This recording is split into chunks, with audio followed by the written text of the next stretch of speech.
Buenas tardes a todos. Vamos a empezar. Son ya las 4:06 de la tarde, pero creemos que ya todas las personas que querían asistir a esta primera mesa ya están aquí, por lo tanto vamos a arrancar. Mi nombre, como han indicado antes, es Lluís Guilera, soy periodista de Televisión Española y presentador actualmente del canal 24 Horas, y para mí es un lujo participar en este Congreso internacional, ya que soy padre por gestación subrogada. Creo que es muy buena noticia, primero, la celebración de este Congreso, porque hay que hablar de la gestación por sustitución, y por otro lado creo que es importante porque va a permitir escucharlas, como decían antes los organizadores, a ellas, a las mujeres, porque en el debate público sobre la gestación subrogada, y creo que en eso estamos todos de acuerdo, al menos aquí en España, uno de los problemas es que siempre, creo, se habla de ellas, pero no con ellas. Y es algo que hemos denunciado y hemos comentado muchísimas veces. Y eso es lo que va a pasar aquí, desde esta primera mesa, que tiene como título, lo decían antes, Asociacionismo y mujeres en reproducción asistida. Porque dentro del feminismo también existen posturas favorables a la gestación subrogada, como veremos a continuación. Primero voy a presentar las personas que me acompañan en esta mesa. A mi derecha, Isabel Fulda, es subdirectora, me corregís si digo alguna cosa que no es correcta, subdirectora del Grupo de Información en Reproducción elegida GIRE en México. Hasta aquí correcto. Es una asociación feminista que lleva más de 30 años trabajando para que las mujeres puedan ejercer sus derechos reproductivos. Han luchado para conseguir la despenalización del aborto en su país y también defienden que se regule la gestación subrogada en todos los estados mexicanos. Luego conoceremos con más detalle el caso de México. Al lado de Isabel está Sarah Jones, es del Reino Unido, ha gestado para otras personas 4 veces. ¿Es correcto? Five. Pues 5 veces, sabía yo que algún dato podría bailar, 5 veces, y es presidenta de la asociación Surrogacy UK. Thank you. Y Pauline Van Berkel, de Países Bajos, también ha gestado para otras personas. Twice. 2 veces, correcto, aquí sí. Y es miembro de la fundación, a ver si lo pronuncio bien, Zwanger for en Under, que significa embarazada de otra persona, donde informan a mujeres que quieren vivir la experiencia de la gestación subrogada. Bueno, si os parece, antes de conocer el caso concreto de cada uno de vuestros países, México, Reino Unido y Países Bajos, me gustaría pediros vuestra opinión sobre una de las afirmaciones más repetidas por parte, por ejemplo, del gobierno español actual o de varias instituciones aquí en España, incluso tribunales, que dicen: la gestación subrogada es explotación de la mujer. Isabel. Hola, ¿qué tal? Buenas tardes. Bueno, primero que nada, pues agradecer estar aquí en este congreso, y bueno, ya se ha dicho mucho, pero me parece importante destacar también que creo que esto es un espacio único por la presencia que hay del sector académico, que es lo más común que vemos en este tipo de conversaciones, que tampoco son tan comunes, de personas que participamos en asociaciones, y sobre todo de personas que han sido parte de la práctica. Entonces también decir que estoy muy agradecida de estar en un espacio de esta naturaleza. Y sí, esto que dices es una frase común que también ya comentamos los grupos opositores que están aquí el día de hoy, y que en general hacen difícil discutir este tema, pues por este tipo de posturas que a mi parecer son particularmente simplistas, y como ya decíamos, pues no hablan de las realidades vividas por las personas que participan en la práctica, sobre todo las mujeres gestantes, sino que pues parten de ciertos prejuicios para tomar la propia voz de las mujeres. Creo que es un debate, una discusión que desde los feminismos no se le ha dado el suficiente espacio. Porque se tiende a equiparar que los movimientos feministas están necesariamente en contra de este tipo de acuerdos, porque se parte desde una idea, creo, contraria a que las mujeres tienen autonomía con respecto a decidir sobre sus propios cuerpos, y esto significa también decidir participar en acuerdos de gestación por sustitución. Creo que esta idea de que este tipo de acuerdos necesariamente implica la mercantilización de las mujeres, el tipo de narrativas que se tienden a defender por parte de la perspectiva prohibicionista, básicamente ignora la posibilidad de las mujeres pues de tomar decisiones libres, con consentimiento, incluso en situaciones de desigualdad de poder. Entonces creo que esta idea de que siempre la gestación por sustitución supone una situación de explotación es una que infantiliza sobre todo a las mujeres y no les reconoce esta libertad que hemos defendido durante décadas, de que se escuche su voz y de que sus decisiones sean respetadas. Esta mesa va a durar hora y media, es decir, que terminaremos pasado unos minutos de las 5:30. Primero vamos a charlar con ellas, pero luego también dejaremos unos minutos para que quien quiera pueda intervenir y formular alguna pregunta o valoración. Seguimos con Sara. Sara, cuando oyes que en algunos países se habla de que la gestación subrogada, la gestación por sustitución, es explotación de la mujer, tú que has sido gestante 5 veces, ¿qué piensas? Well, the people that say that surrogates are exploited, I agree that there is some exploitation in some countries, and that needs to be looked at and worked on and regulated. But certainly, thank you. But certainly in the UK, surrogates aren't exploited. Lots of people that say that surrogates in the UK are exploited are speaking for me and not listening to me. It is my voice. I'm quite capable of speaking for myself. I don't need the protection or anybody else's voice to be able to speak for myself. So that's the first point. The second point I would like to say is I'm a really strong feminist, huge feminist. I've raised my daughters to be strong feminists.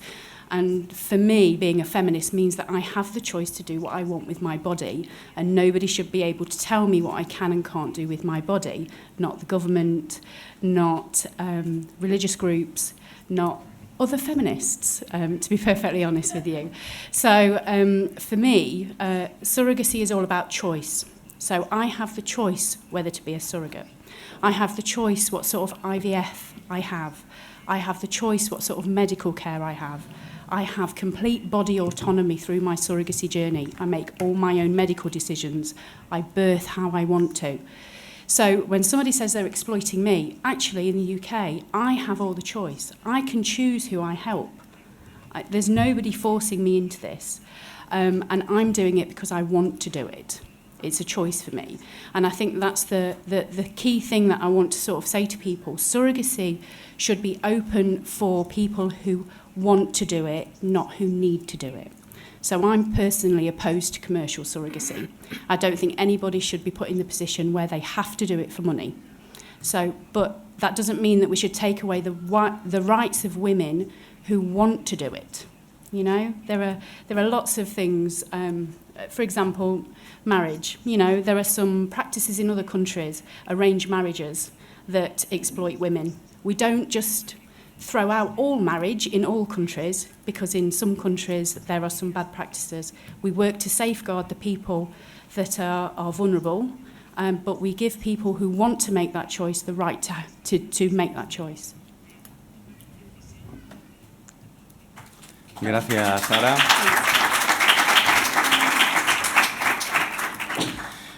Es emocionante, ¿no?, escuchar este tipo de testimonios, sobre todo los que hemos tenido hijos por gestación subrogada y hemos tenido que sufrir a veces algún tipo de comentarios que, como pueden imaginar todos los asistentes aquí en este congreso, duelen y mucho, porque están hablando de tu familia.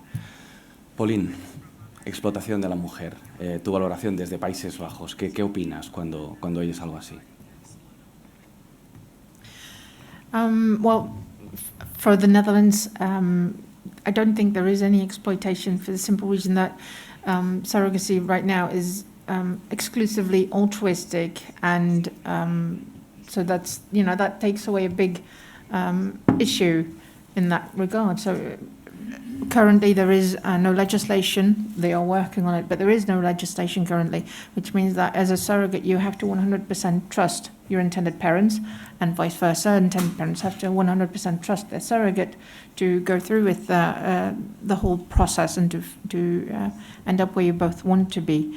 And because that takes so much trust, people tend to not rush into it and to take their time and to build a friendship. And I think that's a very important basis for a journey like surrogacy, to have a friendship there, because once a woman carries your child and gives birth to your child, that means that you are connected for life, which I think is a very important part of ethical surrogacy.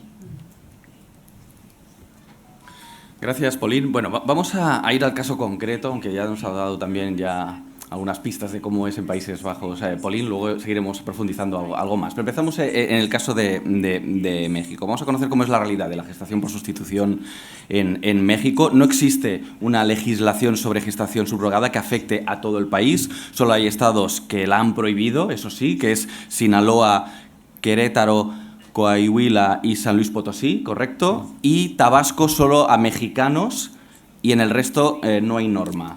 Por tanto, conseguir la filiación depende de los tribunales. ¿Es así? ¿Esa es la situación actual de México?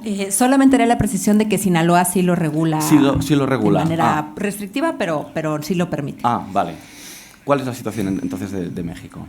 Pues empezaría por decir esto que ya mencionabas, de que es una legislación que se establece estado por estado. Somos un estado federal en México y eso hace complejo el acceso a diferentes tipos de prácticas, entre ellas la gestación por sustitución, porque depende de dónde es que uno se sitúe en el país para saber si tiene más o menos derecho a diferentes cosas, incluyendo acceder a este tipo de acuerdos. Lo que tenemos en México entonces es una situación bastante desigual dependiendo del contexto. El caso de Tabasco es el que se ha discutido más en México porque es una legislación que ya tiene mucho tiempo, es del año 93, entonces ya tiene cierta historia. La idea de que se celebren contratos de este tipo en México, en este estado muy pequeño, que por alguna razón lo reguló favorablemente hace tiempo, cuando todavía no era un debate en México. Tenemos otros estados sí que lo prohíben, y en general es una situación desregulada. Y por eso también la postura de GIRE como organización feminista siempre ha sido por la regulación, reconociendo, por supuesto, que la prohibición crea muchos más problemas de los que pretende resolver, ¿no? Y ya hablábamos de esta afirmación sobre el tema de explotación y demás, pero también una situación de desregulación deja ahí pues cabos sueltos que se pueden prestar a diferentes tipos de problemas. Entonces, la situación de México es sobre todo una situación desregulada, en la cual, como no se habla, digamos, del rol del Estado cuando hay un acuerdo de este tipo, entonces, pues, existen ya en la práctica diferentes tipos de problemas en ocasiones para las personas que participan en los acuerdos, y sobre todo cuando nacen niños y niñas a partir de ellos, ciertos problemas, pues, también de atribuir la filiación y de conseguir documentación. Entonces, tenemos una situación compleja que en general no es prohibitiva, pero tampoco es claro el rol que tienen que cumplir las instituciones del Estado para proteger a las partes. Y entonces, desde GIRE, ¿qué proponéis? Desde GIRE lo que proponemos es una regulación, para empezar, a nivel federal, que esta no sea solamente. Pero entonces habría que superar local. También los estados donde está prohibido, es decir, que se permitiera en todo el país. Sí, tendríamos que tener primero una regulación sobre las técnicas de reproducción asistida, cosa que no existe en México para las personas que entran a estos acuerdos, pero en general para cualquier persona que quiera hacer uso de estas técnicas no está regulado. Entonces es una industria que se autorregula, lo cual pues sabemos que puede traer diferentes tipos de problemas. La propuesta de GIRE es por una regulación básicamente que establezca pues derechos para las partes, sobre todo para las mujeres gestantes. Esto que ya decía Sara, no solamente el derecho a decidir participar en la práctica, sino que las mujeres gestantes se les reconozca su autonomía reproductiva a lo largo de este embarazo, que puedan tomar decisiones durante ese tiempo, tiempo con respecto pues a cómo es que quieren llevar su embarazo, cómo quieren que sea el nacimiento, decisiones con respecto a, por ejemplo, interrumpir su embarazo si es que por alguna razón esto es pertinente. Entonces, la postura de Gire siempre ha sido por la regulación, teniendo en el centro la autonomía de las mujeres. Claro, el hecho de que no exista regulación hace que ocurran casos como el que escuchábamos al inicio, ¿no?, de este congreso. El caso de Yaneli, ¿es algo anecdótico o pasa más de lo que debería pasar? No, yo diría que es algo que sucede, también porque en contraste con la situación del Reino Unido y de Países Bajos, pues sabemos que México es un país desigual o profundamente desigual, con un Estado de Derecho pues más débil, con instituciones pues sí, más débiles que esas que vemos en Europa o en otros países. Entonces, creo que hay problemas en México con la regulación o la falta de regulación en específico, pero también con el tipo de país que somos, en el cual el acceso a servicios de salud y a derechos es pues bastante más precario. Entonces creo que la situación que describía Nayeli, que ya nos contará con más detalle después, sí es un patrón que vemos. No tendría que ser así, por supuesto, pero sí vemos situaciones pues de malas prácticas, sobre todo en México. Hay muchas familias españolas que viajan a México para formar una familia desde hace ya muchísimos años y no es fácil. Se están encontrando muchísimas trabas. Justamente ahora muchos están ahí y llevan meses y no tienen claro cuándo podrán volver con sus hijos a España. ¿Qué está pasando ahora mismo en México? ¿Qué está retrasando tanto todo el proceso? Pues creo que algo importante que ocurrió en México, sobre todo a partir de 2016, fue un cambio de ley en el estado de Tabasco, en el cual, como ya decía, se estableció que solo personas mexicanas podrían acceder a estos acuerdos. Y creo que esto también viene de un discurso bastante problemático. Eso ocurrió porque había familias que iban a Tabasco, porque había regulación, como decías, desde los años 90, y de repente algo hace que allí decidan solo para mexicanos, ¿no? Totalmente. ¿Y qué fue? ¿Qué pasó? Pues la postura del gobierno en su momento era, digamos, echar la culpa a que las malas prácticas que se habían identificado tenían que ver con la presencia de extranjeros en el país. Uh-huh. Que también, o sea, esto es un discurso bastante peligroso, ¿no? La idea de decir, estas personas que vienen de otros países vienen a explotar a las mujeres, ¿no? Ese era como el discurso, y por lo tanto, la solución va a ser prohibir que lo hagan personas extranjeras y establecer que solamente sean personas mexicanas. En su momento, Gire trató de intervenir en este cambio legislativo, no hablando de cómo había diferentes elementos para proteger a las partes que no pasaban por hacer esta prohibición. De cualquier manera, así se reformó la ley, y entonces a partir de este momento, que fue en 2016, vimos casos en los cuales pues personas de otros países, parejas o personas solas, pues sí, se vieron impedidos para salir del país con sus hijos, básicamente porque quedaron atorados en este limbo legal. Tal vez habían firmado sus acuerdos cuando todavía esto era legal, ¿no? Y después se cambia la regulación y empieza a haber una persecución bastante preocupante en el estado de Tabasco a las personas de otros países que quisieran entrar a estos acuerdos. Entonces, no es solamente que se retrase la parte burocrática de acceder a actas de nacimiento, pasaportes para salir del país, sino que también empezamos a ver criminalización de mujeres gestantes. Entonces, en los mismos hospitales, creo que se volvió más difícil también acceder a testimonios por el mismo estigma que venía pues por parte del Estado y de la sociedad por participar en esta práctica. Entonces sí vemos que hay un antes y un después en el caso de México en 2016, que ha impedido que estos acuerdos se den pues de la manera que se daban antes, que no era perfecto obviamente, pero que ahora se da de manera pues más problemática, porque pasaron estos acuerdos pues a una digamos, no mercado negro, pero a un espacio menos regulado, menos visible del que teníamos antes de que se hiciera esta reforma. En Tabasco se cierra a los extranjeros y entonces hay como un parón, imagino, durante un periodo de incertidumbre durante un tiempo, hasta que las familias pueden seguir teniendo sus hijos en otros estados donde no hay regulación, ¿no? Que es en el escenario que estábamos recientemente, hasta que hemos llegado al día de hoy, como decía, que algo está pasando que está retrasando todo el proceso. Sí, eso que describes es exactamente la situación, y creo que ahorita estamos entonces en una situación en la que los estados en donde ocurre, dado que no hay regulación, entonces se resuelven judicialmente, que es algo que vemos en Latinoamérica en general, que creo que es interesante. Son países en los cuales... Ocurre también en algunos estados de Estados Unidos, donde tampoco hay regulación, ocurre exactamente lo mismo. También. Entonces vemos que sí, no hay una presencia del Estado antes de que se den los acuerdos, no se establecen cosas con respecto al acceso a salud, no a acompañamiento jurídico, simplemente se dan los casos, y una vez que están los nacimientos, entonces se recurre a la vía judicial, que es una manera pues de resolverlo, digamos. No creemos que sea la ideal, pero sí es una tendencia que vemos en toda la región de Américas. Y entonces dependes de la ideología del juez.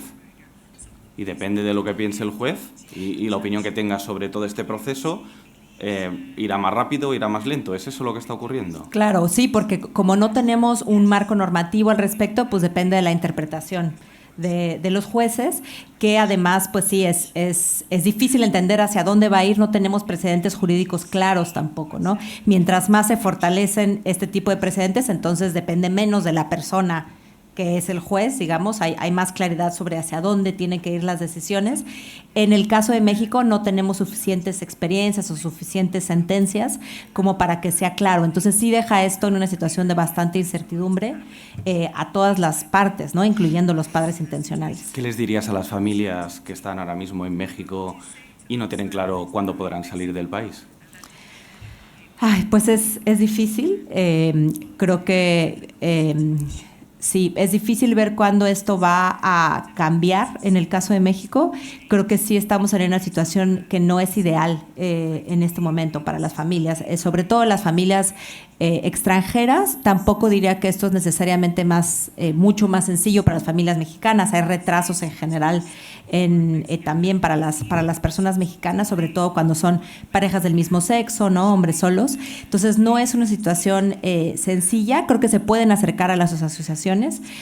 Por ejemplo, desde GIRE hemos hecho acompañamiento a mujeres gestantes que han vivido malas experiencias, pero también a padres intencionales que enfrentan este tipo de problemas. Pero bueno, más allá de las asociaciones o personas abogadas que sean aliadas, sí es una situación compleja en este momento la de México. ¿Y si hay alguien que quiere iniciar el proceso y está mirando a México, se lo recomendarías?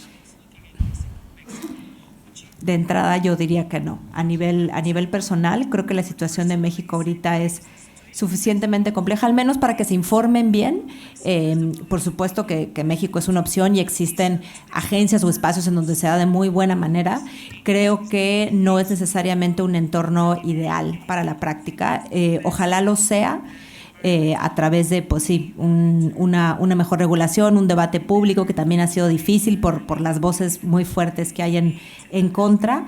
Sí diría que en este momento, bueno, es importante que las personas, si voltean a ver a México, lo hagan con todo el conocimiento de la incertidumbre, sobre todo legal. Pero sí creo que existen, si encuentran otros contextos con mayor claridad y tienen las posibilidades de acceder a ellos, quizás sí es una situación más certera. Nos decías al principio que GIRE queréis que haya una regulación a nivel federal en todo el país. ¿Hay predisposición? ¿Qué notáis? ¿Va a ocurrir o la contestación no es muy buena? Es difícil saberlo. Diría que sí vemos la posibilidad de avance en algunos estados. Digo, lo ideal sería una regulación federal, pero a nivel local, por ejemplo, la Ciudad de México ha sido pues un espacio, un estado que se ha caracterizado por legislación progresista. Ahí fue pues el primer estado del país donde se reguló el matrimonio igualitario, se estableció un periodo para acceder al aborto legal y seguro. Hemos visto iniciativas a lo largo del tiempo bastante protectoras en la Ciudad de México, entonces podríamos ver algunos avances a nivel local, a nivel federal. Quisiéramos esperar que al menos las técnicas de reproducción asistida se puedan regular en los próximos años. La verdad es que, pues, como todos sabemos aquí, son temas bien controversiales en la agenda pública y ahorita estamos pues a punto de entrar a un periodo electoral. Entonces es difícil pensar que en México en el corto plazo podamos tener estos cambios legales. Tal vez se podrán dar, como decía, en algunos estados, lo cual sería bastante importante, sobre todo en la Ciudad de México. Como un primer paso, ¿no? Para sí. luego poder extenderlo a otros. Sí. Eso básicamente podríamos estar esperando estos pequeños triunfos que al menos den unas mejores condiciones para las partes. Esto no será perfecto, sobre todo por el contexto que ya decía de México, ¿no? Este nunca va a ser el mismo que el de los países europeos, pues por todos los problemas que tiene México en otros sentidos, ¿no? De desigualdad y demás, pero sí estaríamos buscando que hubiera una regulación al menos que sea favorable a las partes a nivel local y sobre todo tratar de resistir los intentos de criminalización, que eso sí se han dado en México a nivel federal, ¿no? Es común que salgan iniciativas para penalizar esto que se le llama la explotación con fines reproductivos, ha tenido diferentes nombres y eso es lo que vemos desde Gire como más peligroso, ¿no? No solo no pasar a una buena regulación, sino que pasemos a una regulación prohibicionista que tendría pues efectos terribles, sobre todo para las mujeres gestantes. Entonces a veces nuestro trabajo ha sido más bien resistir este tipo de cambios, básicamente de convertirlo en delito, mientras vemos que pues igual iba a ser una batalla más larga esa de regular. La situación de México con Isabel Fulda, subdirectora del Grupo de Información en Reproducción Elegida, Gire en México. Yo creo que merece un aplauso.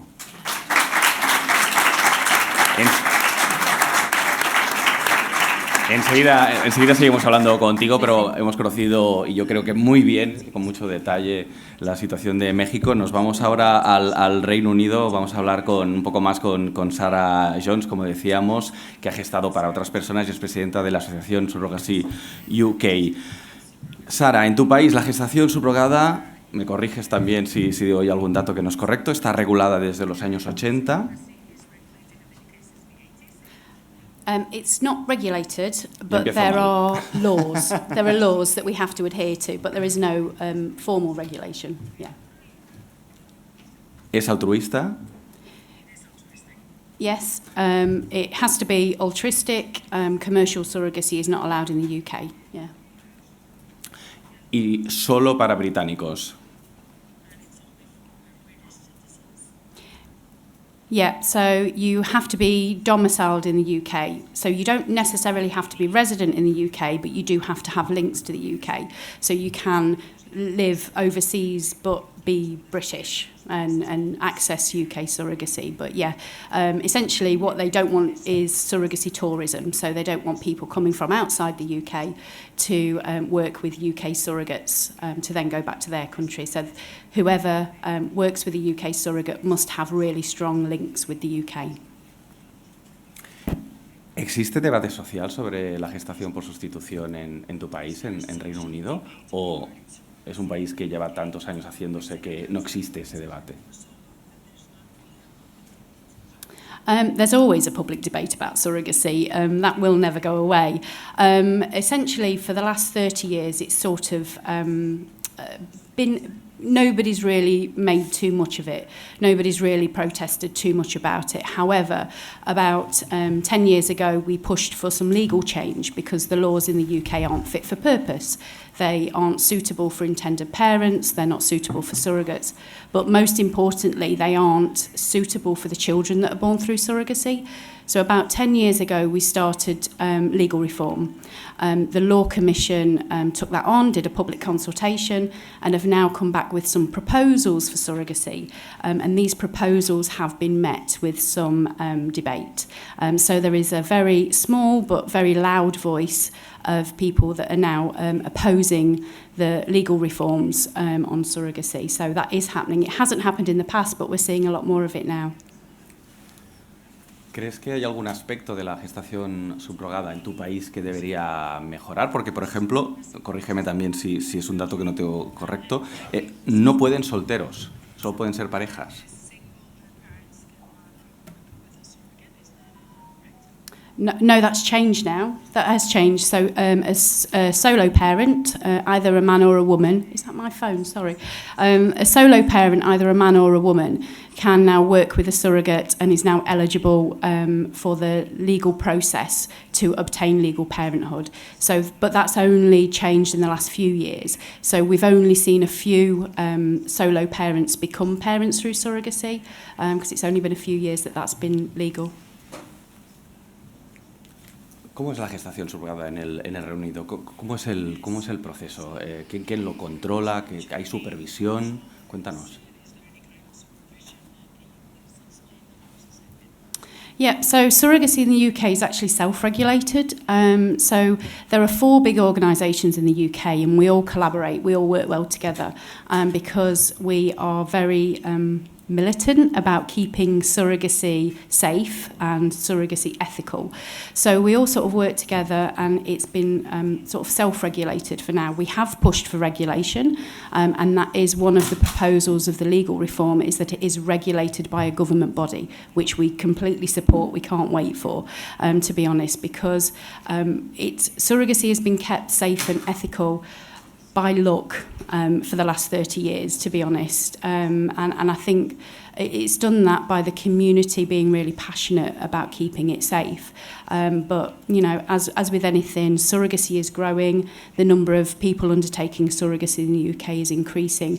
And as it gets bigger, there is more risk of unethical practices happening. So actually the legal reform has come at a brilliant time to put that regulation in place to keep everybody safe. ¿Y cuál es el trabajo que estáis llevando a cabo desde tu asociación, Surrogacy UK? So Surrogacy UK are a community organisation. So what we do is we put in the structure and the policies and the procedures for people that want to undertake ethical surrogacy in the UK. So what we do is we do all of the checks on everybody that undertakes surrogacy, surrogates and intended parents. And there'll be police background checks, health and wellness checks with the doctor, counselling, legal advice. So we make sure that everybody is informed and ready to undertake a surrogacy journey. And that process can take, years before they're ready to undertake a surrogacy journey. And then what our community does is we create a safe environment for people to meet so that intended parents know that surrogates have been through all their vetting, they're prepared, they're informed, they're ready to undertake a surrogacy journey. And the same for surrogates, they can be reassured that the intended parents are ready. And then we support people through their journey to make sure that their journey is positive, that they maintain a relationship, and that really positive in the UK is that we have this policy that there's openness and transparency with the child from birth. So we have this system where the surrogates remain in the child's life, and the child knows who the surrogate is and what part they've played in their life, so that they have all of their they have all of their information. There's no great big reveal at 18 that they were born through surrogacy. And certainly I maintain really close relationships with all I call them surrogate babies, but 2 of them are like 20 and 19. They're not babies anymore. But we maintain these relationships because we believe it's in the best interest of the child to have all of their information. So we foster that sort of environment, and the people that join Surrogacy UK also want that. So the intended parents have a real strong belief that their children should have access to that information and have a relationship with their surrogate. And equally, the surrogate wants to retain contact. So we just put everything in place to make that easier for them and make it safer for them, because ultimately it's not really about the surrogates or about the intended parents, it's about what's best for the children, and that's what we feel is best for the children. Uno de los problemas que hay en España siempre, todas las familias que quieren acceder a la gestación subrogada, es la falta de información. Muchas veces hay que buscar por internet, en Google, y a lo mejor no siempre acabas llegando al lugar más adecuado, y es muy importante ahí el trabajo de asociaciones como por ejemplo son nuestros hijos. Eso no ocurre en el Reino Unido. En el Reino Unido hay información pública clara de cómo tiene que ser el proceso para que tenga todas las garantías para todas las partes implicadas. Yeah, we, Surrogacy UK, work very closely with the Department of Health. So we approached the Department of Health and we said, look, there should be some guidance. There should be 2 sets of guidance, one for people going through their journey, surrogates and intended parents. And there should also be guidance for healthcare professionals on how to manage a surrogacy journey, because midwives and hospitals really didn't know what was the law. They needed as much information as the people going through their surrogacy journey. So we worked very closely with the Department of Health and we helped them write their surrogacy guidelines, both for people going through surrogacy and healthcare professionals. And actually, if you read the healthcare guidelines, it's basically just Surrogacy UK policies and procedures, because you know, they're deemed to be the sort of the safest, most ethical practices for surrogacy in the UK. And that guidance has been out for a good few years now, and it's definitely a resource that's used a lot. And I think the fact that the government has published it means that people know it's a trusted source of information. You know, it's not some weird page off 3 pages down in Google or something like that. It is a government trusted document. So, you know, whenever we get people that want information, we definitely refer them to the government website, because that information is correct and up to date. Sara, vamos a dedicar unos minutos a tu caso personal, si no te importa. 5 veces has gestado para otras familias. La pregunta es clara. ¿Por qué?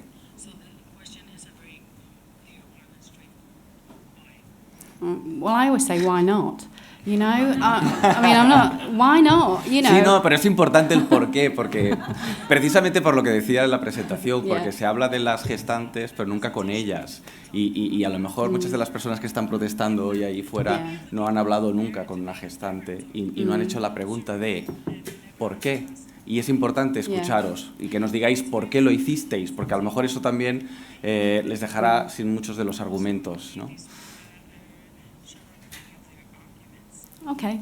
Well, for me personally, I had a daughter at the time, and I was very close to my daughter, and I actually felt extremely lucky to have her. You know, like, I got to be a mum. That was amazing. I got to be all these other things, but actually being a mum was really rewarding for me. And at the time, I didn't want any other children. I wasn't, like, interested in, procreating anymore.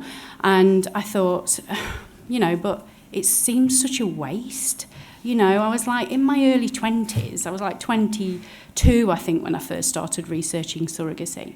And I just thought, well, I've got like however many years before, I don't produce any more eggs and my womb is awful. And I thought, well, why couldn't I just help like just one person?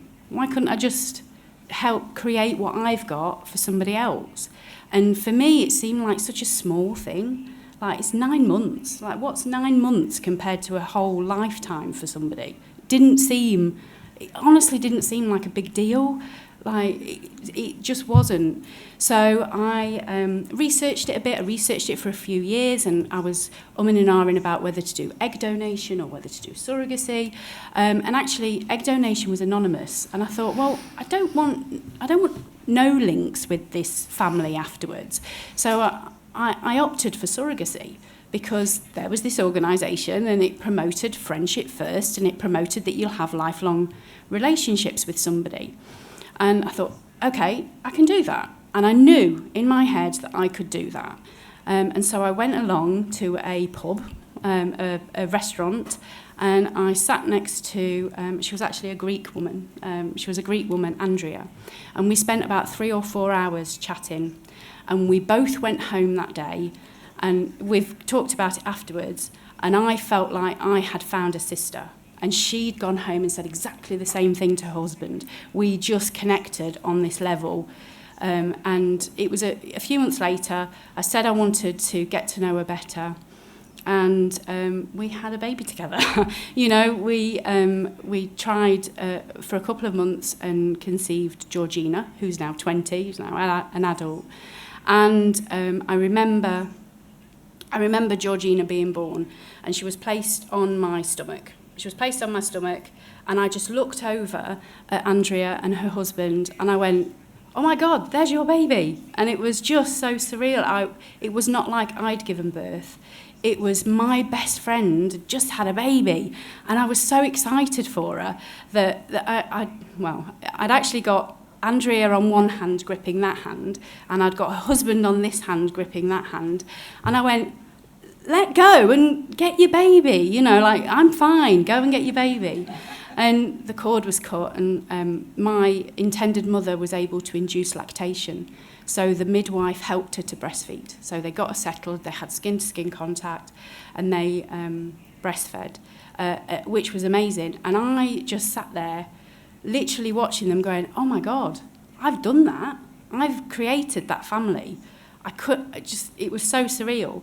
But emotionally, all I was thinking, I don't know whether this is the same in other countries, but certainly in the UK, you get tea and toast after you give birth. I don't know whether that's the same everywhere else. But I was like, can I just have some tea and toast now, please? That was literally my focus. And I looked over at that family, and I felt such a sense of pride that I couldn't not do it again. And I did, like 4 times more. Because there is, for me, there's not very often in life that you can say that you've changed somebody's life. And I can say I've changed somebody's life. I've made a mum, a dad, aunties, uncles, grandparents. And eventually, I mean, this was mind-blowing to me. My 2 older surrogate babies are now adults. They're going to have children. Like, this knock-on effect just carries on and on and on. And every time I speak to their parents, every time I speak to them, every time I see them on social media, I do get a little bit of a, oh, I did that, you know? And there's not, you know, lots of people volunteer to do things that are wild and wonderful, you know, like climb Mount Everest for charity. I couldn't do that. You wouldn't catch me dead going up a mountain for charity. There's nothing. But this I can do. This I can do, and this I love. And so, for me, it is genuinely a case of, why wouldn't you do that? Why wouldn't you change somebody's life if you could? So that was my motivation. There we go. Sorry.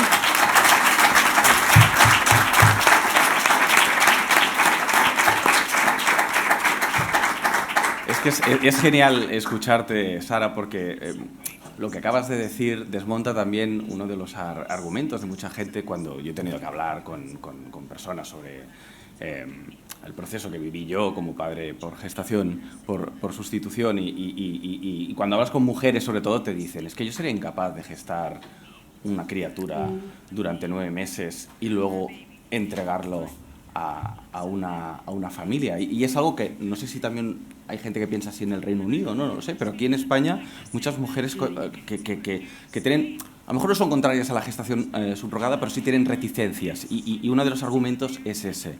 ¿Qué les dirías?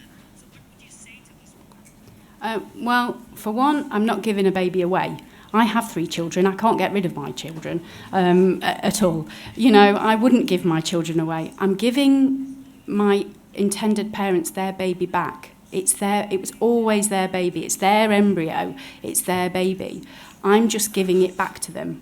I had the privilege of babysitting for 9 months. I had the privilege to love and look after that baby for 9 months. But it's their parents' job to raise that child. And, you know, that child, it's with its genetic mum, genetic dad, genetic siblings. You know, that baby is exactly where it should be. You know, I have my children, I don't want any more. And, you know, I say for people that say, I could never do that, don't do it then. You know, if you don't want to do it, don't do it. Nobody's forcing you to do it. What we want is to be able to give people the option to do it if they want to. We're not saying, you know, this isn't mandated. Not every woman should do it. Definitely not. But for the women that do want to do it, there should be the option there for them to choose to do it. Definitely. Un aplauso para Sarah Jones, presidenta de la Asociación Surrogacy UK. Thank you.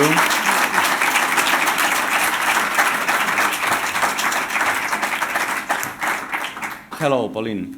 Hi. Bueno, voy a recordar quién era. Pauline van Berkel, de Países Bajos, es miembro de la Fundación embarazada de otra persona y también ha gestado un par de veces para otras familias. Bueno, Países Bajos, a ver si aquí acierto y hago bien el trabajo, que la verdad es que no he sido muy concreto en ambos casos. A ver si en Países Bajos acierto. No existe en tu país una legislación, pero sí que se hace la gestación subrogada, ¿correcto? Y lo que se quiere es impulsar también una ley en tu país, ¿no? Para que se regule, ¿es correcto? Yes, that's correct, yeah. Si lo puedes desarrollar, contarnos cuál es la situación ahora mismo de tu país. Well, I already touched it earlier, like there is no legislation, which means that surrogates and intended parents are both, they're not allowed to advertise, I'm looking for a surrogate, or I want to be a surrogate. You're not allowed to advertise, you're not allowed to publicly declare that. So finding each other is very difficult, and the idea behind that is that if people can't find each other, it's not going to happen. And that discouragement, that worked for a long time until the internet came along and people still found each other. The government noticed that surrogacy is happening, so we need legislation. That's what they're working on now. But until we have that, basically there is no legislation, meaning that surrogates and intended parents have to basically just figure it out themselves. Because we as an organization have started to document the best way to do that, it's starting to get a bit of shape on how to do that.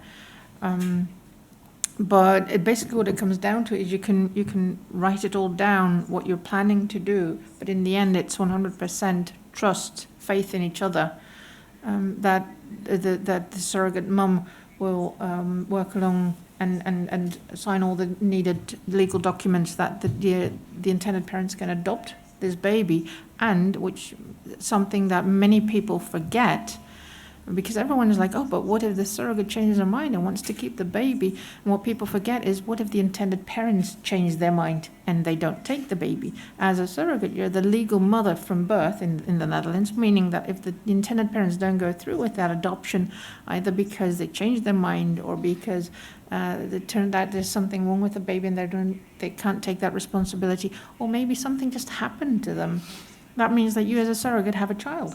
You have an extra baby in your family. So that's how it currently works, is 100% trust. And thankfully, for the vast majority of journeys, that works out okay. But every now and then something goes wrong, and that's why we do very much need better legislation.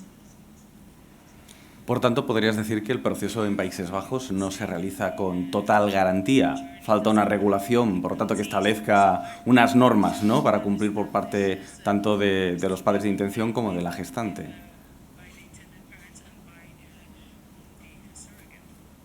Yeah, exactly. Yeah, there is no guarantee for anyone. There is a distinction in the law. Just like how family law is in the Netherlands, that if the surrogate is married to a man, her husband is the legal father of the baby. If she's married to a woman or not married, someone could acknowledge this baby. And in that situation, which was my situation, then one of the intended parents is already a legal parent to the child, but the other parent still has to adopt. But if the surrogate is married, her husband is the legal father, then there is no legal link at all, so no guarantees at all.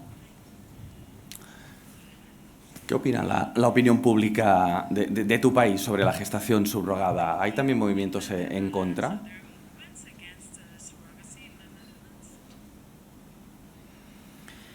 Well, there are some voices that are concerned about it, but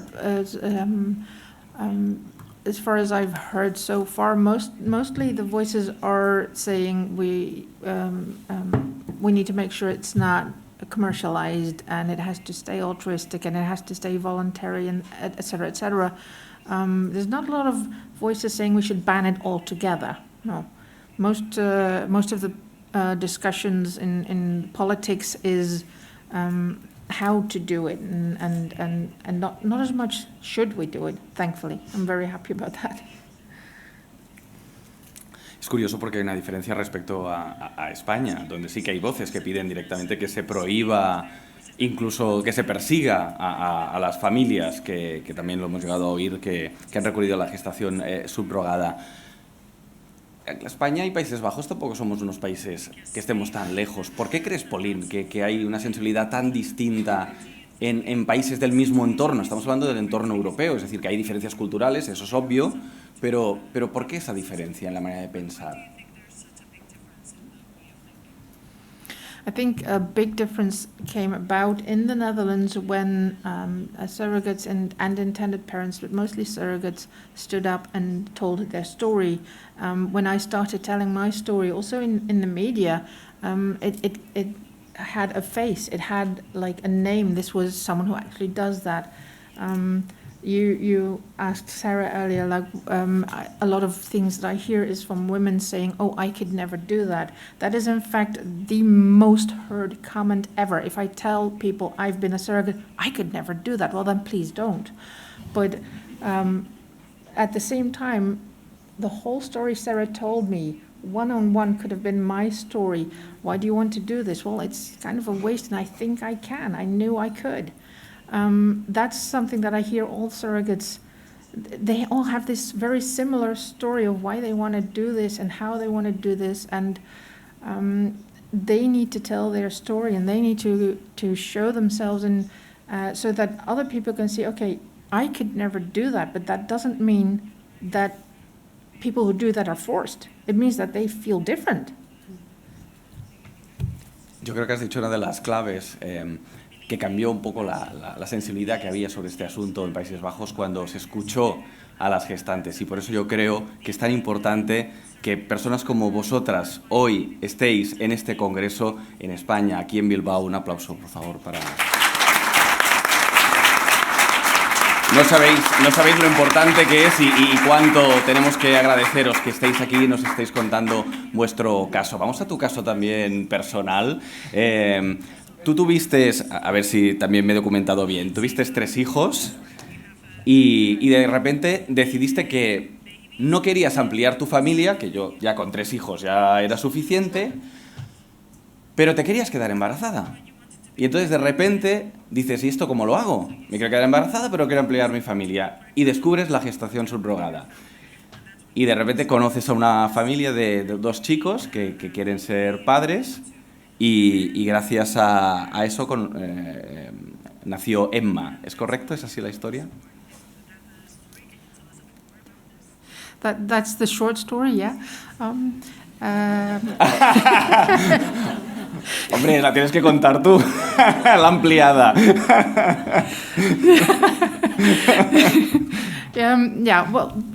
I hear a lot of surrogates say, I got into surrogacy because I want to help other people, and I don't mind being pregnant, or I like being pregnant. And for me, it was the other way around. I was, and it's not exactly the pregnancy, it's in fact, it's the birth. Giving birth is so empowering and so overwhelming and so huge to go through. And I was training to become a doula, which is a non-medical birth coach, basically. And I was watching, as part of that training, I was watching a video of a woman giving birth, and I had just a few months before that I had my 3rd child, and having 3 under 4 years, like in 4 years I had 3 babies. They were a handful. And I was like, okay, I'm not gonna have another one for sure. But watching this woman give birth, seeing her power through the whole process, like, I'll never do that again. And I sincerely felt sad that I was not gonna do that again. And that's how I got the ball rolling, and inside my head thinking, but what if I did? Knowing people are really hoping to one day have a child and build a family who can't. I had friends at that time who were also struggling with infertility, who they eventually did get children thanks to IVF, but seeing up close what it means to not have that, to have the pain and of not being able to conceive, that added to my desire to want to do something about this. Like Sarah said, it seems like a waste. I got pregnant fairly easily. I had no complications during pregnancy and birth, and it was also such a waste not to do something with that when I really wanted to, and that's when I started researching that. ¿Cuál ha sido la relación con esas familias antes, durante y después? With the intended parents. Mm-hmm. Well, both couples were people that I didn't know before. They were basically strangers. I got the idea to become a surrogate, and I started asking around in my own surroundings, does anyone want a baby who can't conceive, or a gay couple who can't otherwise build a family, something like that. And I couldn't find anyone that I knew that were looking for that. So I started to reach out further, and eventually I started writing a blog, and through people who started reading that blog, I met the first couple. So at first we were strangers to each other. And that's basically the reason that I started the organization ZVEA, is because there was no information there, but everything I researched with them is the foundation of ZVEA, is how does this work? Is it even legal? What do we need to take care of? What do we need to tell each other? What do we need to talk about? And so then we grew through that a very, very tight friendship. And they're still very, very good friends of mine to this day. So that's basically how our relationship grew. Y cuando ves a esos bebés, que ahora imagino ya no son bebés, ya serán algo más mayores, ¿qué piensas? Oh, I feel incredibly proud of them. Emma is 9 and Liv is 5. They both know who I am. It was traditional surrogacy, which means I used my own egg. So they are genetically also my daughters, and they know that. They know that I'm their biological mom, that that my children are their half-siblings. They know each other. I know that they occasionally they meet up without me, which I think that's the most beautiful thing, is that they also have each other. They both have 2 dads, and this woman from the south of the Netherlands that apparently is their mom, and these half-siblings, and they grow up knowing that, knowing the whole story. ¿Y ellos cómo lo viven? ¿Qué te cuentan? Saber que delante tienen a la madre biológica, pero como tú dices, no soy su madre. ¿Cómo lo viven estos niños? Basically for them, that's just the way it is. Liv is just starting to figure this out. She's 5, so she started school a year ago. And so now the concept of mother and father are starting to get shape, and people are starting to ask her, who's your mother? Like, there has to be a mom. Who's your mom? So she's starting to work on that concept. Emma definitely understands. She's 9 and she definitely knows who I am, and I've noticed as she grows and starts to realize what that means, because I'm from baby on, I was a person who visited a couple of times a year. So I wasn't straight away someone who was important to her, but I really noticed that now she's starting to realize, okay, this is my mother, this is where I came from, those are my half-siblings, those are, this is part of my family some way. And so now when we visit, I get a real big hug, and she's excited to see me. Pauline Van Berkel, de Países Bajos, ha gestado para otras 2 familias y es miembro de la Fundación Embarazada de Otra Persona. Gracias.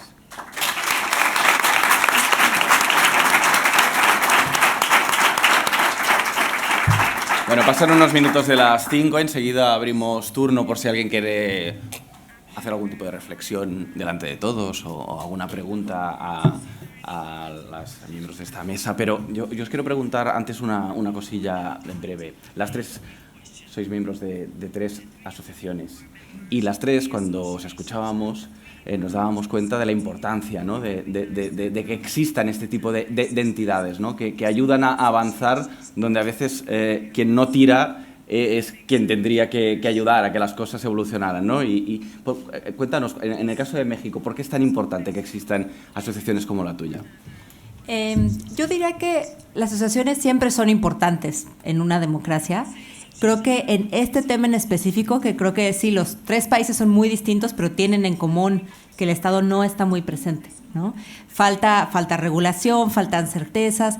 Creo que las asociaciones a veces cumplimos ese rol que tendrían que cumplir las instituciones públicas. Entonces creo que en ese sentido, en un tema como este tan complejo, es fundamental que existan. Las asociaciones dan información que no está allá afuera de otra manera, esta información que ahora se transmite por internet, pero que también se puede transmitir de boca en boca, en grupos de redes sociales. Entonces, da la certeza de la información, pero también acerca a las personas. Y sobre todo, creo que cuando se dan, trata de evitar malas prácticas, y cuando se dan, acompaña a las personas pues para acceder a la justicia, a los servicios. Creo que en el caso de Gire es algo importante del trabajo que hacemos, poder presionar al gobierno para que dé un mejor marco normativo, poder documentar los testimonios, pero sobre todo cuando se da algún tipo de problema, poder acompañar a las personas. Entonces diría que eso es como el rol fundamental, y en este momento creo que la apuesta que podemos hacer para tener prácticas más éticas de gestación subrogada para todas las partes pasa por reconocer la labor de las asociaciones. Sara?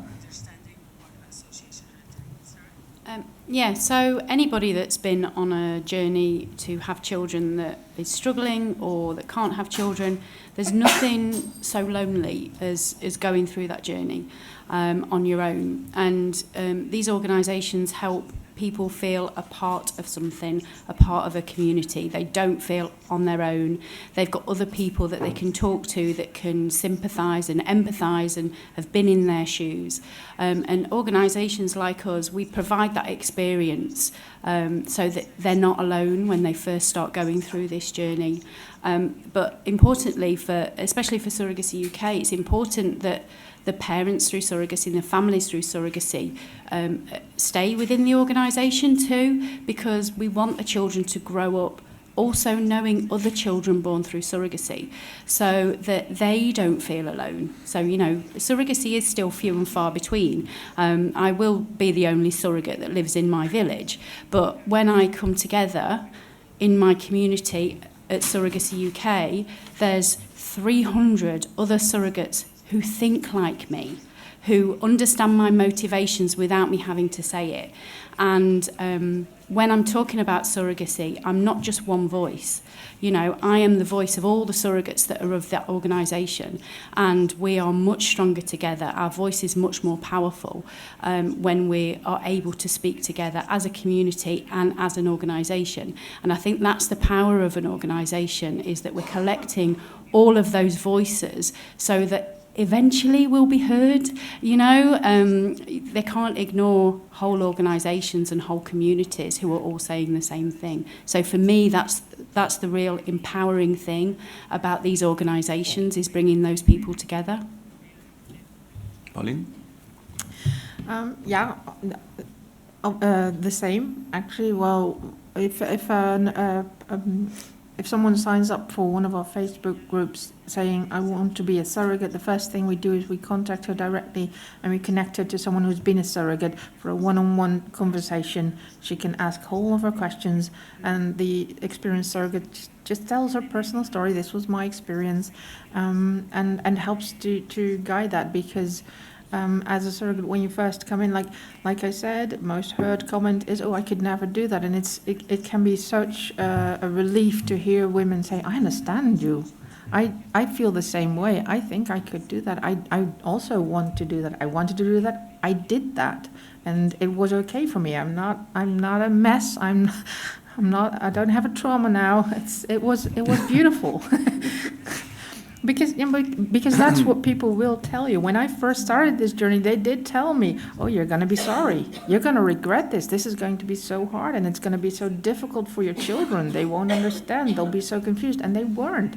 My children loved it. My oldest daughter often comes to meetings of our organization to tell intended parents and surrogates how she felt throughout the journey, that it was okay for her and that she loved her new two half-sisters.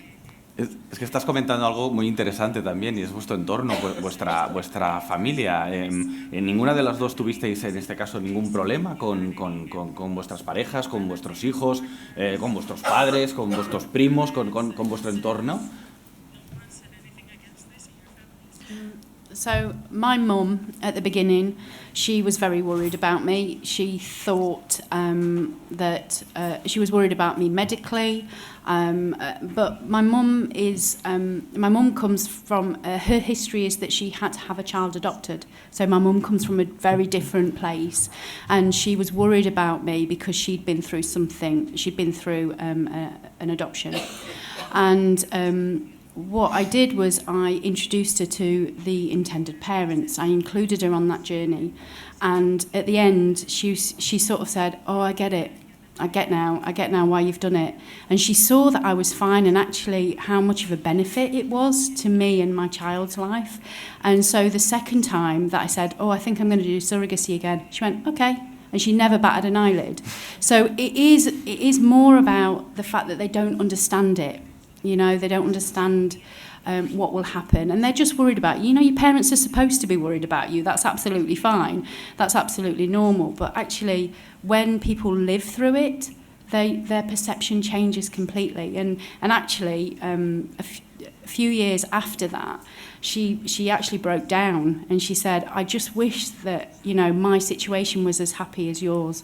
You know, she bitterly regrets having to have a child adopted, and she will live with that regret. But she's sort of helped her come to terms with it by me doing surrogacy and seeing such a positive thing that I've done, and it just made me empathetic that people who oppose surrogacy might be coming from a very different place, and all we can do is educate and inform and give them the opportunity to talk to us. In the hope that they might change their mind. Pauline, no sé si quieres añadir algo más de tu caso.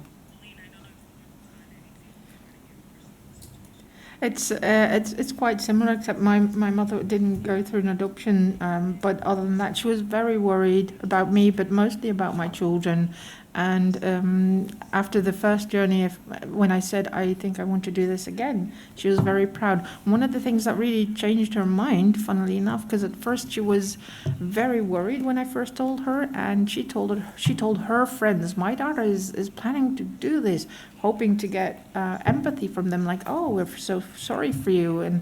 But their reaction was, wow, you must be so proud. And that got her thinking, oh, yeah, I could be proud of this maybe. And then, of course, seeing the journey successful and seeing how happy everyone was and seeing how happy my kids were about it, that they were okay, that changed her mind. And when I told her about my second journey, same as Sarah, she was just, oh, great, awesome. Es importante porque lo que comentaba, mucha de la gente que solamente está hoy aquí fuera protestando no conoce a gestantes, pero ni tan siquiera conoce familias que han formado su familia a través de la gestación por sustitución, un caso real, se han informado. Yo muchas veces cuando he tenido que confrontar con alguien que no estaba a favor de esto, siempre les digo, pero si yo si quieres te cuento mi caso y verás que no tiene nada que ver con lo que tú crees y es difícil, porque normalmente es alguien que tiene una idea muy clara y que no quiere escucharte. Pero bueno, lo importante es que existan congresos como estos para que vuestros testimonios lleguen a todo el mundo. Abrimos la posibilidad ahora de si alguien quiere participar, opinar, reflexionar o directamente hacer alguna pregunta a las ponentes. Veo una mano alzada ahí al fondo. Hola. Si nos dices tu nombre y puedes formular la pregunta. O la reflexión o comentario, sí, lo que quieras. Me llamo Vanessa y me gustaría preguntarlas a ellas a ver qué opinan cuando mi gobierno insinúan que sois vientres de alquiler, que sois explotadas y que sois pobres. Y luego también preguntarlas a ver qué opinan cuando el Gobierno ha intentado meter a las familias por gestación subrogada, a los padres intencionales, en la ley del aborto nos ha intentado meter en la cárcel. Me gustaría saber qué opinión tenéis de esto. ¿Quién quiere contestar? I don't mind. One, it's very patronising. Not all surrogates are the same. I'm certainly not poor. I'm not uneducated. I work as a teacher. I educate young children. That's my job. I'm happy with my job. I love my job. I'm not poor. I'm not uneducated. I'm making an informed decision. And, you know, that sort of stereotyping an entire group of people based on your perception is wrong, no matter which group of people you're talking about. And surrogates that's exactly the same for surrogates. We did a survey of our surrogates to see sort of what jobs they did, what salaries they did, and actually they're very in the middle. You know, they're very much in the middle. We found a lot of surrogates were in sort of caring professions, but that doesn't mean that they had less money, so that's why they were doing surrogacy. We found that people in caring professions were more drawn to surrogacy because of the type of people they are. And actually, caring professions in the UK are drastically underpaid. So that's where the sort of financial disparity came. It didn't come because a surrogate needed money, so then she did surrogacy. It actually came because that's the sort of person she was, and she was attracted also to caring professions. So, like, surrogates are just normal people. We have surrogates that are doctors, we have surrogates that are solicitors, that are head teachers, you know, that are management consultants. We're not just one person, we're a whole bunch of individuals. And for me, that's sort of key. Like, stop thinking of us as a homogenous group. We are actually individuals with our own minds and views and lots of differences in between us. So I suppose that was my little comment. Isabel también quería contestar. Sí, gracias. Yo solo agregaría en este mismo sentido que en el caso de México vemos que las personas que acceden a la práctica son muy diversas. Realmente no hay un perfil muy específico, ¿no?, que tiende a ser el que traen a la mente estas otras personas. La verdad es que vemos que las mujeres que quieren acceder lo hacen por muchas diferentes razones, y una misma mujer puede hacerlo por diferentes, también por diferentes motivaciones, y todas estas pueden ser válidas, y creo que también entender la diversidad de mujeres que pueden acercarse a esto, y la diversidad de orígenes de vida y demás, creo que es muy importante, porque la narrativa contraria simplifica y mete, digamos, a la idea muy homogénea de persona que además considera que es una víctima. Entonces creo que voltear a ver la experiencia real, los perfiles de las mujeres, es algo que desmonta este tipo de ideas. Diría que también sobre esto de llamarles vientres de alquiler, que es algo así muy común, creo que es importante decir en respuesta que no se está alquilando nada, no esta idea de que se está rentando de cierta manera a un útero o demás, esta forma en la que se frasea. De ahí respondería, pues las personas siguen siendo autónomas, las mujeres siguen teniendo que poder tomar decisiones con respecto a sus cuerpos, y tenemos que garantizar que esto sea así. No están rentando parte de su cuerpo, alquilando nada, pues porque siempre será suyo. Entonces realmente es engañoso llamarle así desde un inicio. Las están proveyendo, ¿no?, servicio, decisión, regalo de la gestación. Hay diferentes maneras de verlo, pero no se están deshaciendo de ninguna parte de su cuerpo, ni de manera permanente ni de manera temporal. Y diría también, nada más para terminar, que sí, esto de criminalizar la práctica pues tiene efectos muy nocivos. Creo que se vende como una manera de proteger a las partes, pero ya en la realidad el criminalizar esto pues afecta de manera muy importante a las personas que participan en la práctica, y tenemos ejemplos muy claros de esos, por ejemplo en el sudeste asiático, ¿no? Se busca con el argumento de proteger, hacer de esto una práctica que se prohíbe, y al final quien termina afectando de manera muy importante es precisamente a las mujeres gestantes. Y bueno, ellas pues acaban siendo víctimas pues de diferentes tipos de prejuicios, pero sobre todo si esto deriva en que ellas puedan ser denunciadas, criminalizadas, terminar, por ejemplo, en prisión, pues esto es la peor de las afectaciones. Entonces, sí, nada más diría que la criminalización es algo que nos preocupa mucho en el caso de México. ¿Alguien más? Por ejemplo, aquí delante. Sí, se está acercando el micro. Un segundito. Ahí tienes el micro. Nos dices tu nombre y adelante. Buenas tardes, yo me llamo José Antonio. Primeramente agradeceros a los 4, tanto Isabel como Sara y Paulín, por vuestros testimonios, y a ti, Lluís, por la brillante moderación, por supuesto. A ver, yo la pregunta que os iba a hacer es sencilla. ¿Cuál sería la mejor edad para que un niño nacido a través de esta técnica de reproducción supiera realmente pues, la realidad de su origen, cómo ha venido al mundo? Paulín comentaba que Liz, una de las niñas que concibió, con 5 años estaba, digamos, lo estaba asimilando, pero bueno, no sé, yo creo que podéis opinar cualquiera de las 3. Gracias. Gracias. ¿Puedes empezar, Paulín?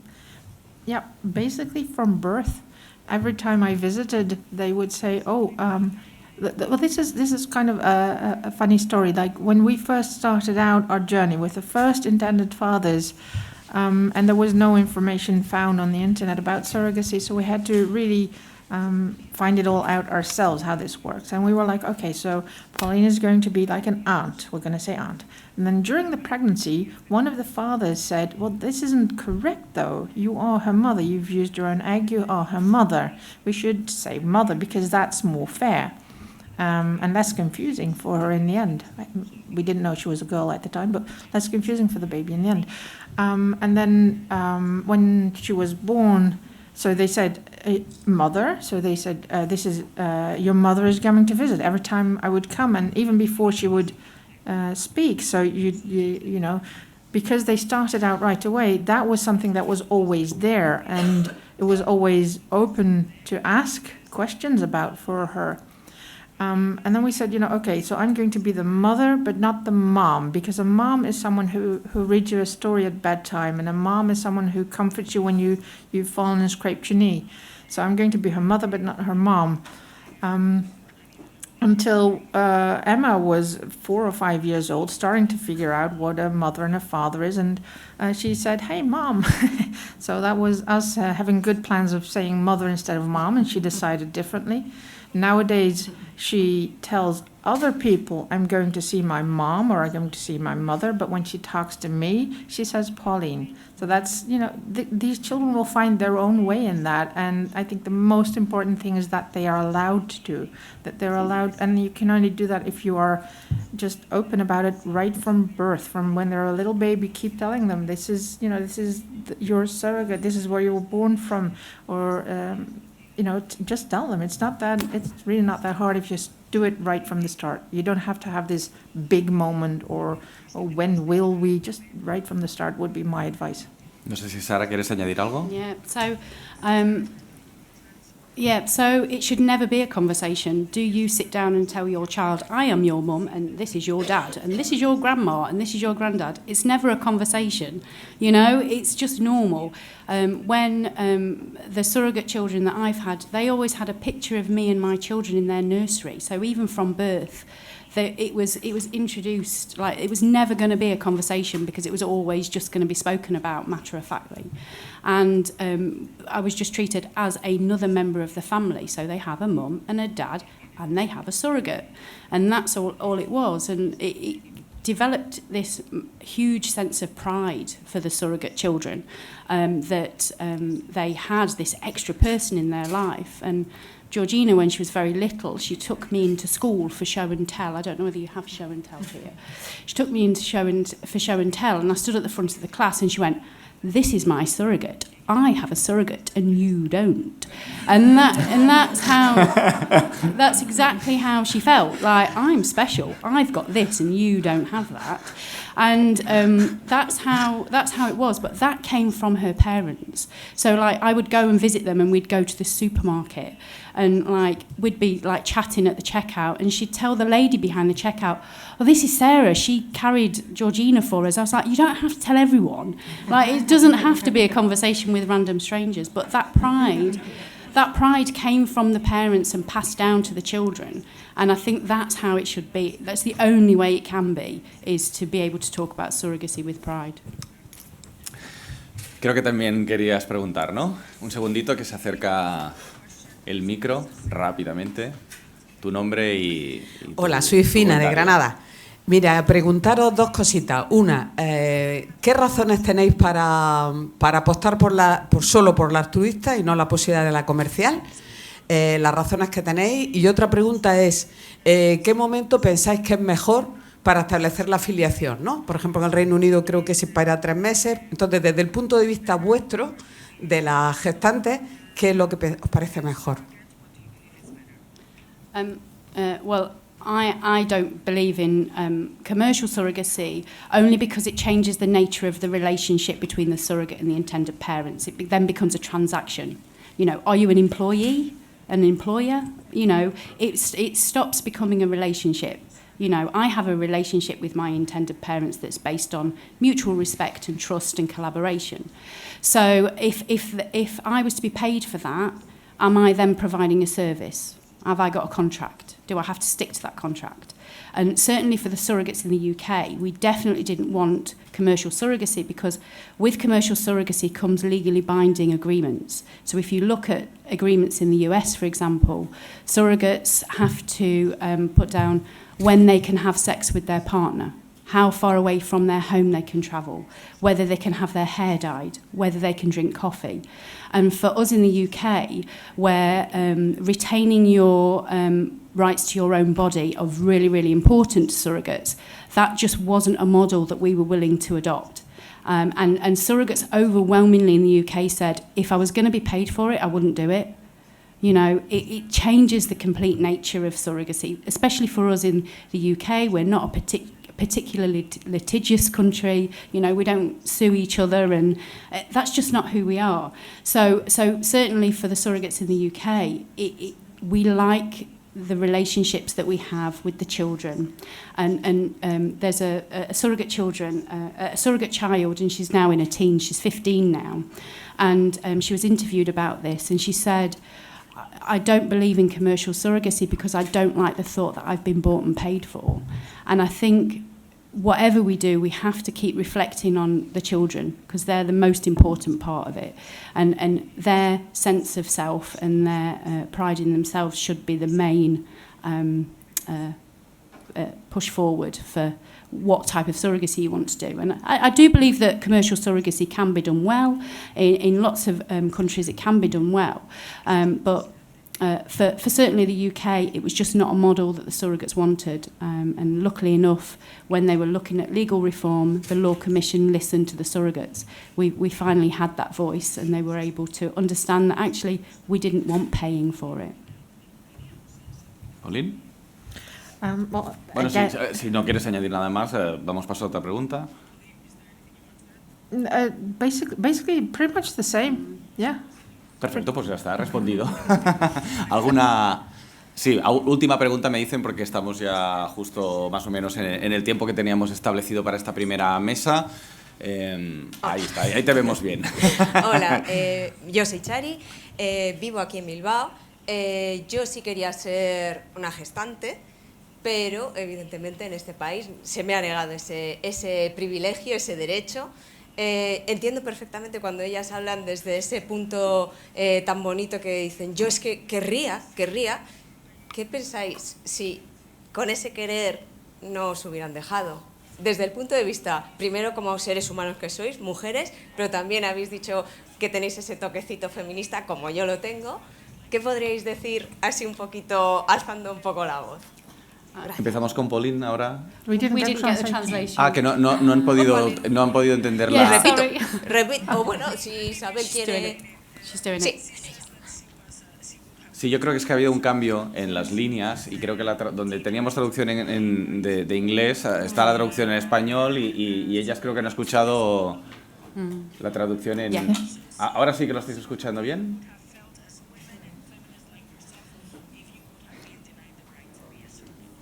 Well, I'd be pissed. Es que claro, ya me estoy perdiendo. O sea, has traducido lo que antes no han... ya está. No pasa nada, no pasa nada. Oye, lo estáis haciendo, un aplauso también para las personas de traducción que lo están haciendo estupendamente durante toda la mesa, siguiendo todo lo que decimos, y es difícil hacer algo así. Gracias por solucionar el problemilla. Adelante, Pauline, contesta. Decías que estarías enfadada, ¿no? Para decirlo de forma un poco más ligera. Okay, so from what I understand, the question was, I wasn't allowed to be a surrogate. How would you feel if the law said you can't do this? I would be sad. I would be disappointed. I'd be angry. When I first started out my journey, I started out writing a blog under a pseudonym because I didn't know if it was legal, and I just wanted to know. You know, I didn't want to do anything illegal, but I did want to know. And when I found out that it was, well, legal, there was just no laws against it and no laws in favor either. There was no law at all.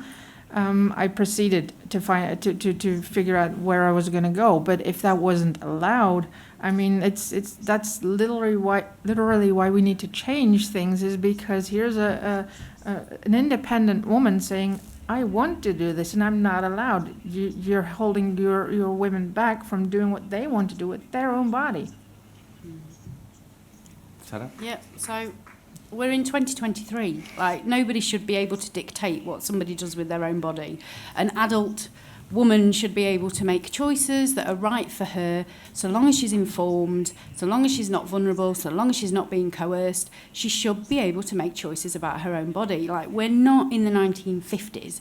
You know, we've moved forward so far that actually I just can't understand why in 2023 we've got women that are denied being able to do something. We should be able to do anything we want to, you know, within reason, obviously. But I just find it crazy that we seem to be going backwards with women's rights. You know, for me, being able to make a choice about my body is a fundamental woman's right. So why are not all women allowed to do that? It's crazy. No. Y para terminar, porque estamos ya fuera de tiempo, no sé si Isabel, ¿quieres decir una última reflexión contestando a esto? Tú no has sido gestante, pero sí que representas y conoces a muchas mujeres que lo han sido. ¿Qué responderías? Sí, creo que en el mismo sentido de lo que decía Sara, creo que por esto que dice, es porque también debería de interesarnos como feministas justamente. Creo que es el ejercicio de la misma autonomía sobre nuestros cuerpos, de la misma libertad, y al mismo tiempo también permite una conformación de familias distinta a la cual no tendrían acceso las personas si no fuera por estas dos voluntades que se juntan. Entonces creo que en ese sentido es un tema que tendría que interesar desde una perspectiva de derechos humanos, obviamente, de diversidad, pero también desde el feminismo. Entonces sí creo que estamos hablando del control de las mujeres sobre sus propios cuerpos también, y sobre empujar la idea que tenemos de familias a estas que nos describen, ¿no? Estas ideas que no tienen que entrar exactamente al molde tradicional de las familias y que por lo tanto pueden ser mucho más valiosas. Entonces eso diría para concluir. Pues qué bien que hemos empezado este Congreso Internacional de Mujeres y Gestación por Sustitución. Muchísimas gracias. Ha sido un placer, un lujo escuchar a Isabel, a Sara, a Pauline. Muchísimas gracias por venir desde vuestros países. Muchísimas gracias por contarnos cómo veis vosotros el proceso de gestación y en el caso también de Sara y de Pauline, de cómo lo han vivido. Muchísimas gracias, la verdad, gracias. Un aplauso.